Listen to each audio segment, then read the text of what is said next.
두 번째로는 오픈소스는 단순히 소스 코드만 오픈한다고 보지 말고, 예를 들면 영국의 경험론을 좀 얘기하고 싶은데요. 만유인력의 법칙을 발견한 뉴턴한테 어떻게 이런 연구를 하게 되었냐고 하니까, 내가 만약에 좋은 성과를 냈다면 그것은 거인의 어깨 위에 올라서서 멀리 바라본 것이다 라고 얘기를 했다고 해요. 그런 것처럼 오픈소스는 선행 연구, 처음에 한 연구를 한 사람이 그걸 내어놓고 그것을 선행 연구를 적극 활용하고, 그 다음에 내가 잘할 수 있는 것을 다시 개발해서 보태고 하는 그런 선순환 구조로 해서 더 발전해 나가는 그런 소프트웨어라고 할 수 있겠습니다. 저는 사단법인 한국공개소프트웨어협회 상근부회장을 맡고 있는 심호성입니다. 저희 협회는 한 150여 개의 이제 기업들로 구성되어 있는 협회고, 저는 한 12년 정도 협회 상근부회장으로 근무를 하고 있습니다. 반갑습니다. 먼저 한국공개소프트웨어협회는 어떤 기관인지 간단하게 소개 부탁드립니다. 삼성전자하고 공개소프트협회가 뗄래야 뗄 수 없는 관계가 있습니다. 공개소프트협회의 전신이었던 리눅스 협의회를 1999년에 삼성전자 진대재 대표께서 설립해 주셨고, 그것이 2006년에 한국공개소프트협회로 이름을 바꿔서 지금까지 오게 되었고요.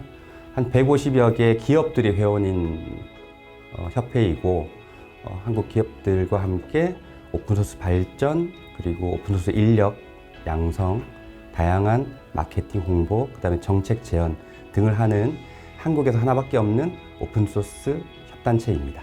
다음으로 공개 소프트웨어 기업 회원사 관련 질문을 드리겠습니다.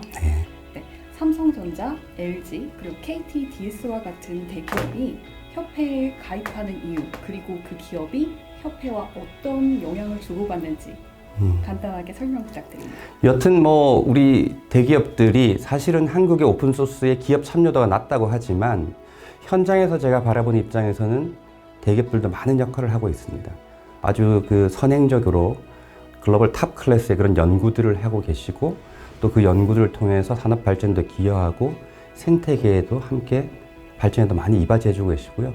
삼성전자만 하더라도 지금껏 제가 본 바로는 글로벌 탑 클래스의 어떤 그런 연구 실적, 그런 것들은 당연히 있는 것이고, 인력 양성이라든지 그 다음에 사회적인 기여도 많이 하시고, 삼성의 행사를 통해서 글로벌에 있는 오픈소스 하는 분들을 모셔다가 한국과 연계를 하고, 이런 활동을 많이 감사하게 해주고 계시고, 협회는 그런 활동들을 좀 더 폭넓게 그리고 많은 사람들이 알리는 역할을 좀 하고 있는 것 같고요. 또 서로 간의 아이디어라든지 이런 게 있으면 적극적으로 모여서 그 아이디어를 실현해내는 그런 역할을 협회가 감당하고 있다고 생각합니다. 네, 그 다음 질문입니다. 협회 홈페이지 자료실에 보면 유수의 기업들이 그 기업에서 공개한 오픈소스 자료를 많이 볼 수 있는데요. 이러한 정보들이 어떻게 마케팅 효과를 불러오는지 간단하게 설명 부탁드립니다. 우선 오픈소스는 입소문 마케팅, 그런 게 좀 많죠. 왜냐하면 소스 코드만 공개했다고 알려지는 게 아니라, 그 소스 코드를 공개한 것을 잘 알리려면 소스 코드뿐만 아니라 여러 활동을 통해서 사람과 사람이 만나고 기술을 알리고 또 그런 면이 많아야 되는데, 그런 면 때문에 협회에서 알리는 것이 더 필요하고, 이번에 오픈소스 저희가 이제 기업 정보집이라는 걸 또 이북과 책자로 만들어서 우리나라 공공이나 민간에 이제 배포를 하였는데요. 이런 걸 통해서도 많은 정보들이 또 많은 대상에게 알려지는 그런 것들이 중요하다고 생각하고, 특별히 우리나라의 소프트웨어 중소 전문 기업들은 사실 혼자서는 알릴 만한 방안이나 비용이 되는 것이 좀 부족한 게 현실인데, 협회를 통해서 함께 알리고 그 다음에 또 발전하는 그런 활동을 하고 있습니다. 네, 그러면 다음 질문은 회원사인 우리 삼성전자와의 연관성에 대한 질문입니다. 2018년경에 삼성전자가 공개 소프트웨어 협회에 가입을 했는데요. 이 이후로 공개 소프트웨어 그 산업 전반에 어떤 변화가 있었고, 또 삼성전자가 이 협회에서 어떤 활동을 하고 있는지 말씀해 주시면 감사하겠습니다. 삼성전자가 이제 몇 년 전에 그전에도 삼성전자하고는 많은 교육 사업이라든지 이런 일들을 했습니다. 근데 이제 협회에 입회하게 된 계기가 사실은 삼성전자가 글로벌에 또 국내에 많은 오픈소스 활동을 하고 있었는데 그런 기여에 비해서는 좀 알려진 게 좀 미진한 것도 사실이거든요. 그다음에 이제 글로벌 활동에 좀 치중하다 보니까 국내에서 이제 좀 활동하는 것이 좀 활성화를 시켜야 되겠다라는 니즈를 가지고 협회와 함께 회원 활동을 통해서 국내 많은 기여를 해오고 계시고 특히 삼성전자는 지금 뭐 삼성 오픈소스 컴패니언스 같은 활동도 좋지만 또 교육에도 많은 기여를 해주고 계시고 그렇기 때문에 그런 것들이 확대해 나가면서 삼성전자의 오픈소스의 역량도 함께 성장한다고 보거든요. 그래서 삼성전자의 역량도 함께 성장하고 더불어서 삼성전자가 후원하는 그런 오픈소스 생태계 역량도 함께 많이 성장해 오지 않았나. 그리고 삼성전자의 노력에 비해서는 아직도 조금 덜 알려지지 않았나. 그래서 우리 삼성 오픈소스 컴패니언스 여러분들이 좀 더 잘 알릴 수 있는 그런 활동을 많이 해주시면 하고 바라겠습니다. 네, 그렇게 하도록 하겠습니다. 네, 다음은 교육 제공 시스템 관련 질문인데요. 네. 다양한 기술을 개발하고 또 발전하기 위해서는 인재 양성 교육이 필수적이라고 생각이 듭니다. 현재 협회에서 진행하고 있는 교육 과정이나 사업 소개를 간단하게 부탁드립니다. 저희는 우선은 이제 개발 오픈소스의 개발자로서의 역량을 좀 발전시키는 그런 교육을 하고 있습니다. 오픈소스는 잘 만들어진 요리라기보다는 좋은 식재료에 가깝다고 생각하거든요. 이제 좋은 식재료를 가지고 창의적인 요리를 하려면 사실은 이제 칼질도 좀 배워야 되고 그 다음에 야채를 어떻게 씻는지 뭐 이런 것도 좀 배워야 되고 그런 게 좀 필요하잖아요. 그런 것처럼 오픈소스를 잘 참여하고 다루기 위해서는 오픈소스 툴을 어떻게 쓰는지 또 라이선스를 어떻게 적용하는지 또 오픈소스 활동을 어떻게 하는지에 대한 기본적인 교육이 좀 돼야 되는데 이런 것들을 협회가 계속 해오고 있고요. 두 번째는 이제 기술 분야별로 AI, 클라우드 또 뭐 여러 가지 지금 올해부터는 메타버스 같은 그런 교육들도 협회가 진행하면서 첨단 기술들, 신기술들, 오픈소스로 되어 있는 그런 기술들에 대한 교육과 보급 그리고 인력 양성에도 힘쓰고 있습니다. 그 다음에 또 한 가지는 협회가 인력 양성에 있어서 그 양성된 인력들을 어떻게 좀 선발하고 기업에 좋은 인재를 또 보내드릴 건지 또 기업들이 요즘 그런 걸 많이 원하시기 때문에 그런 거를 이제 지속적으로 진행해 오고 있는데 예를 들면 우리 공개 소프트웨어 개발자 대회라는 행사는 저희가 한 5개월이나 6개월 정도 이제 진행하고 멘토링까지 하는 그런 행사인데 그런 개발자 대회를 통해서 15년째 아주 그 우수한 인력들을 발굴하고 기업과 연계하는 활동을 하고 있고 올해부터는 메타버스 경진대회라는 것도 협회가 진행을 하면서 많은 분야의 오픈소스 인재들 또 나아가서 소프트웨어 인재들을 발굴하고 육성하고 그 다음에 이제 기업과 함께 발전시키는 그런 활동을 해오고 있습니다. 다음은 정책 제언 관련 질문 드리겠습니다. 공개 소프트웨어 협회는 많은 기업의 의견을 수렴해서 소프트웨어 정책 세미나 아니면 포럼을 많이 개최하고 있는데요. 일반인도 이해하기 쉬운 정책이 있다면 어떤 것이 있는지 궁금합니다. 일반인도 이해하기 쉬운 오픈소스 정책은 뭐 여튼 인력을 좀 기르자. 그리고 오픈소스는 단기간에 이렇게 성과를 내는 그런 것이 아니라 문화를 통해서 좀 문화운동 같은 그래서 꾸준한 그런 지원이 필요하다는 정책 제언을 많이 해왔고요. 그래서 말씀드린 것처럼 개발자 대회도 15년째 정부와 같이 우리 기업들과 함께 협력하면서 진행해오고 있고 또 올해는 사실 오픈소스 기업들이 국가 조달에 등록을 하게 되거든요. 사실은 우리 굉장히 염원이었는데 우리가 상용 소프트웨어라고 하는 그런 클로즈 소프트웨어 기업들은 국가 조달에 이제 등록할 수 있는 제도가 아주 오래전부터 있었는데, 오픈소스 기업들은 뭐 저작권의 문제 여러 가지 이런 것 때문에 등록할 수 있는 게 길이 좀 열려 있지 않았는데, 오랫동안 좀 같이 조달청과 또 여러 부처와 협의해서 준비를 하고 공청회를 지난주에 마쳤고, 내년부터는 오픈소스 기업들도 국가 조달망에 등록할 수 있게 될 겁니다. 그것이 이제 어떤 의미를 가지냐면 두 가지인데요. 하나는 전문적인 좀 작은 기업은 자기의 실력을 알릴 수가 힘들기 때문에 공공에 알릴 수 있는 교두보를 확보했다는 거. 두 번째는 오픈소스 하면은 이제 제값 받기가 좀 중요하거든요. 사실 오픈소스는 제값을 받아야 됩니다. 왜냐하면 그 라이선스 비용으로 해서 그냥 뭐 이렇게 승자 독식으로 이제 돈을 가져가는 이런 구조가 아니라, 오픈소스는 기술 서비스를 통해서 돈을 벌어들이는 구조이기 때문에 대부분의 돈이 개발자들한테 돌아갑니다. 인건비로.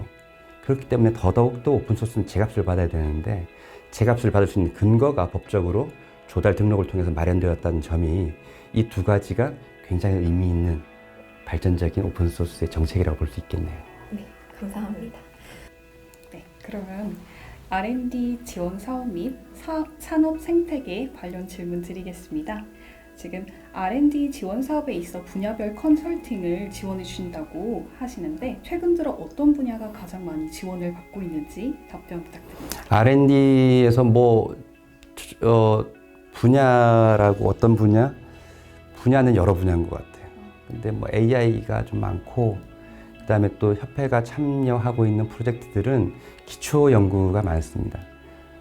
기초 연구라 하면 선행적인 아주 선도적인 그런 기술, 기초기 연구 기술을 말하는데, 예를 들면 이제 우리 하드웨어 같은 것도 이제 싱글 코어에서 멀티 코어에서 매니 코어로 코어 수가 많아지는 이런 슈퍼 컴퓨팅 환경이 이제 발전하고 있는데요.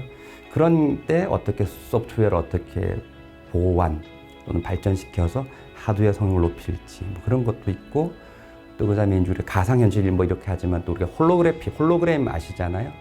그런 것들의 연구를 좀 해서 기업들이 좀 잘 가져다가 서비스할 수 있는 그런 기초 연구도 하고 있습니다. 지금 앞서 답변에서도 메타버스도 상당히 많이 언급이 됐었는데요. 최근 들어 메타버스, NFT와 같은 기술이 주목받고 있습니다.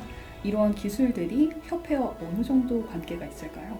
관계를 만들려고 합니다. 관계가 있다기보다는. 근데 어차피 선도 기술들이 다 오픈소스로 진행되는 경우가 많아서 새로운 이런 이슈들 그리고 트렌드들이 있을 때 협회가 좀 선도적으로 참여해서 또 거기에서 오픈소스 기술을 좀 함께 발전시키고 또 많은 수요자들과 함께 소통할 수 있는 그런 역할을 좀 담당하려고 합니다. 네, 감사합니다. 현재 전 세계적인 공개 소프트웨어 시장 동향과 국내외 시장을 비교했을 때 드러난 차이점이 무엇인지 간단하게 말씀해 주시면 감사하겠습니다.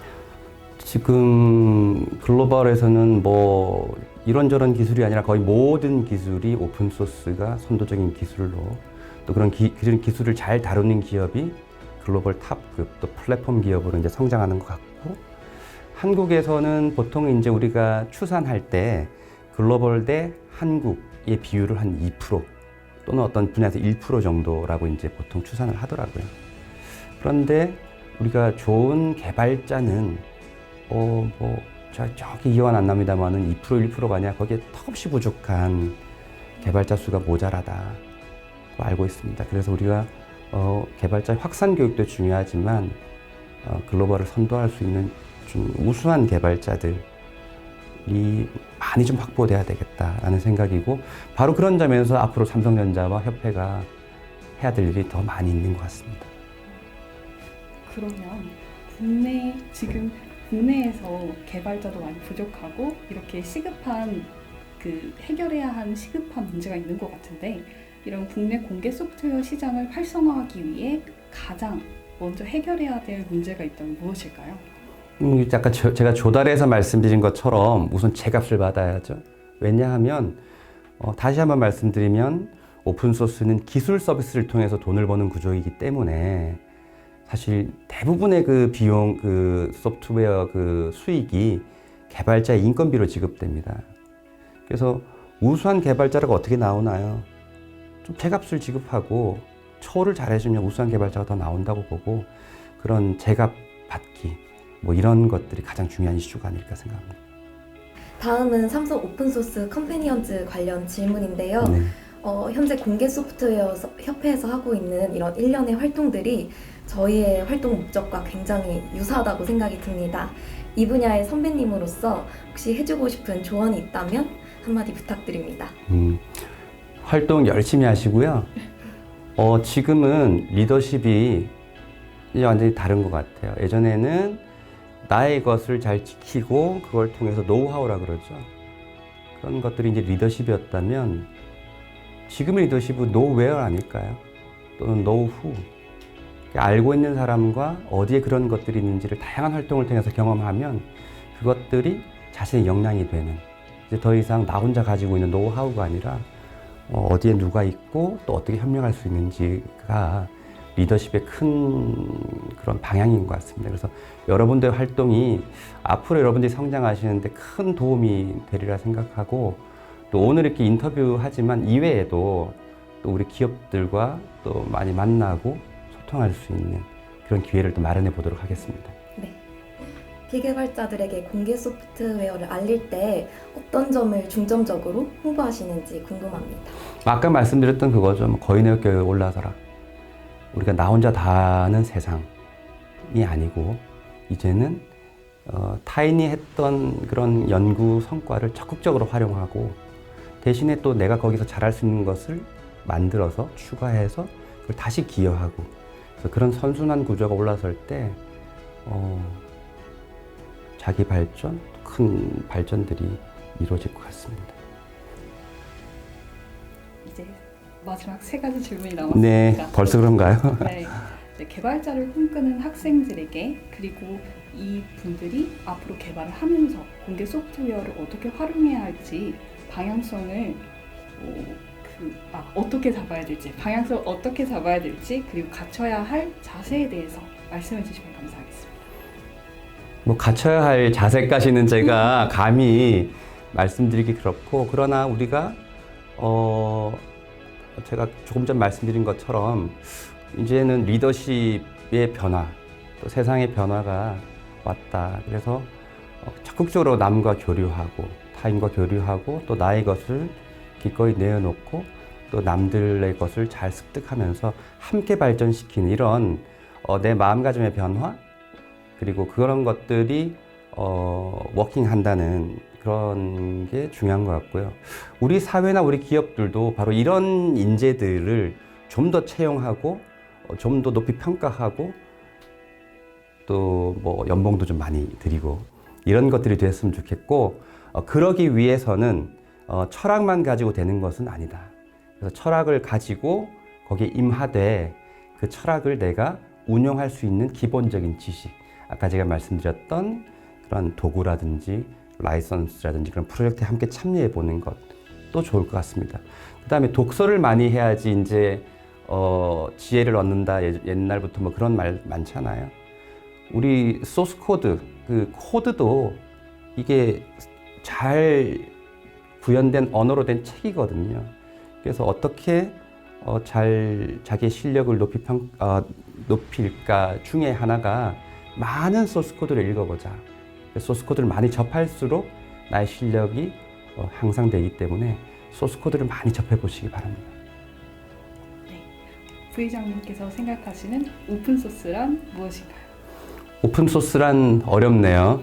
한마디로 정의하기가 어려운데, 제가 생각하는 오픈소스란 친구, 같이 가는, 그리고 친구가 서로 힘을 합해서 같이 가듯, 또는 뭐 부부가 힘을 합해서 인생을 헤쳐나가듯이 오픈소스라는 바로 열려있는 마음으로 함께 더불어서 발전시키는 것이다. 친구다, 오픈소스는. 이렇게 생각합니다. 이제 마지막 질문입니다. 협회를 대표해서 공개 소프트웨어 협회에게 오픈소스란 무엇인지 한마디로 말씀해 주시면 감사하겠습니다. 크게 말씀해 주셔도 좋고. 좀 거창하게 거창하게 말씀드리는 건지 몰라도 저희 협회는 저뿐만 아니라 또 협회장님, 또 협회 우리 회원사들, 그리고 물론 우리 직원들 다까지도 적어도 저희한테는 소명의식이 있습니다. 그래서 사업만 하는 그런 협회가 아니라 정말 오픈소스의 확산과 발전을 위해서 소명의식을 가지고 지금까지 임해왔고 앞으로도 그런 마음을 꼭 지키면서 오픈소스 발전을 위해서 우리 기업들과 함께 매진하도록 하겠습니다. 감사합니다. 감사합니다.